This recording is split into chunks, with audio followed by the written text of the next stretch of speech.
My name's James Lee Wakoma. I'm the principal, Mathare Vocational Training Center. Mathare Vocational Training Center started in year 1978, and we have come all the way training students in various courses. And particularly when we began, we were under the Ministry of Labor, and then we were moved to the Ministry of Higher Education, and then later on in the Ministry of Youth Affairs and Sports. After devolution, then we were devolved to county level of government, and that is where we are right now.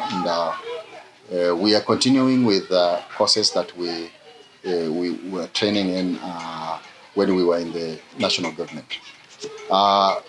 The level at which we train is an artisan level, and we have an opportunity to get more youths in getting the basics of all courses.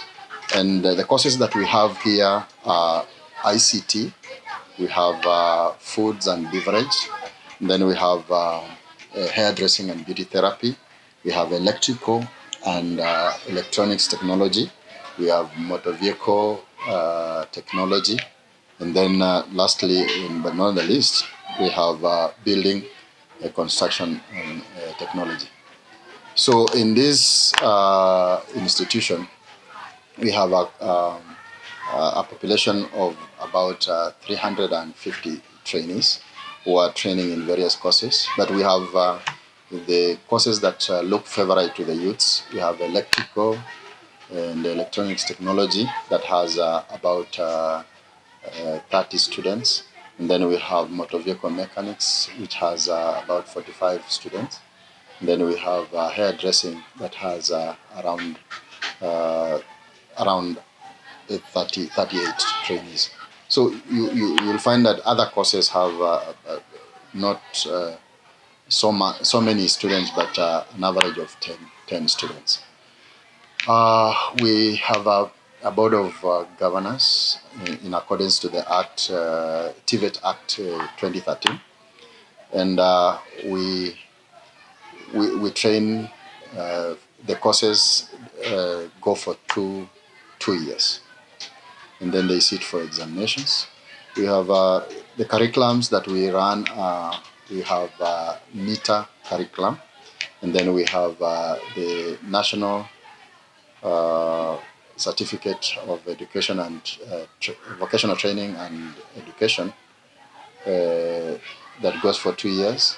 We have level 1 and level 2, and then we have artisan certificate. All these courses are examined by NEC and NITA. In TVET sector, we have a few challenges because you realize that technology is moving, is dynamic in a way, and every time we have new emerging issues in the course, and we have not captured that because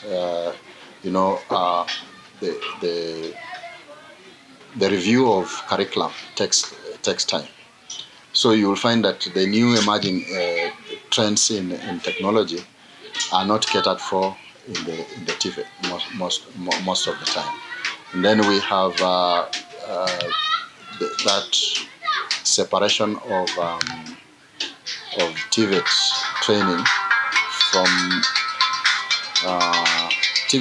from the mainstream education. I think this is being addressed.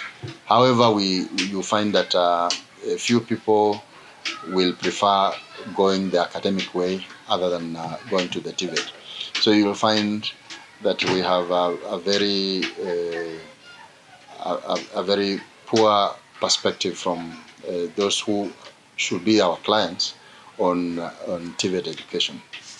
In terms of how we are doing in the market today, because the courses that we teach are relevant to what the market is offering, and you'll find that just like I mentioned before, that the emerging trends in technology will be a hindrance in 100% benefit from our schools. However, saying that there is need for us to get to a level of linking up with the market by allowing companies to link up with TVET institutions, so that we can have a common ground on what we are training, so that it can help the industry in growth. Like I will say that if the industry is growing, then we also need to grow our institutions. For example, you will find that we have new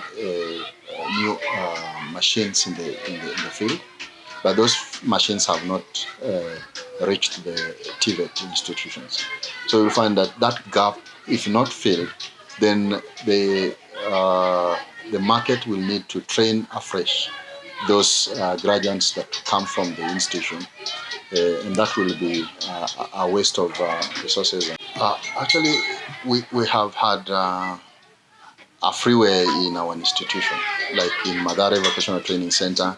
We have had a freeway of dealing with that. We do not have a particular policy of admitting people living with disability, but the county government has that. We have been called to various workshops, trying to familiarize us with the people living with disability and how to be able to include them in training. This has not worked. One reason will be parents tend to shy away from exposing these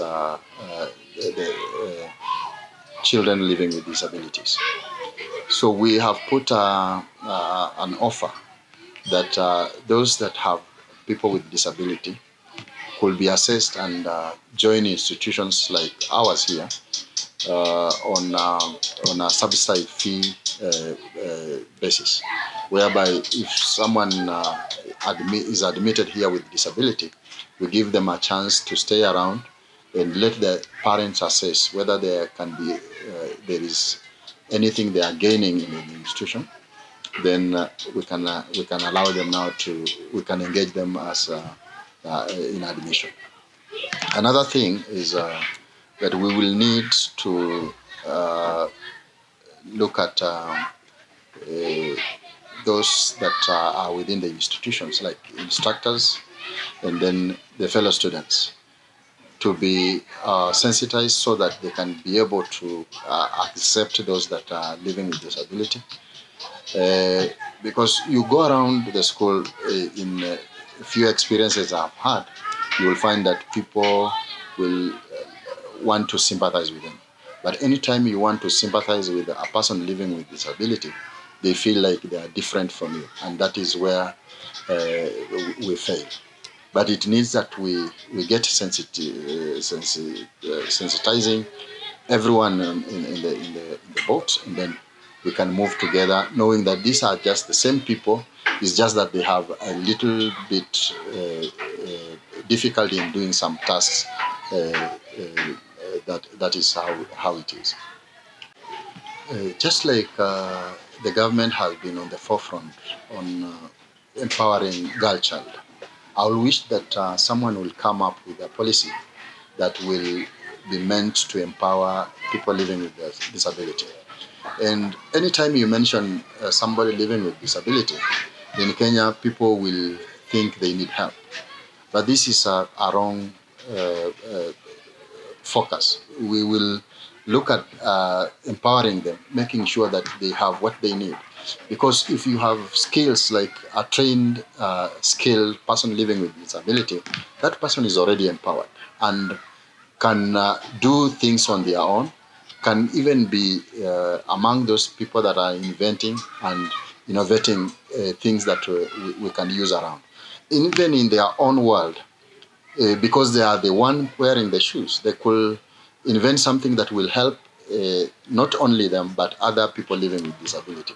So it is just that the government needs to rethink their policy in terms of empowering people living with disability. Actually, that notion that these people need help should be out of question. They have rights to education, they have rights to training. Let them be given that training, and let's see how they work from there.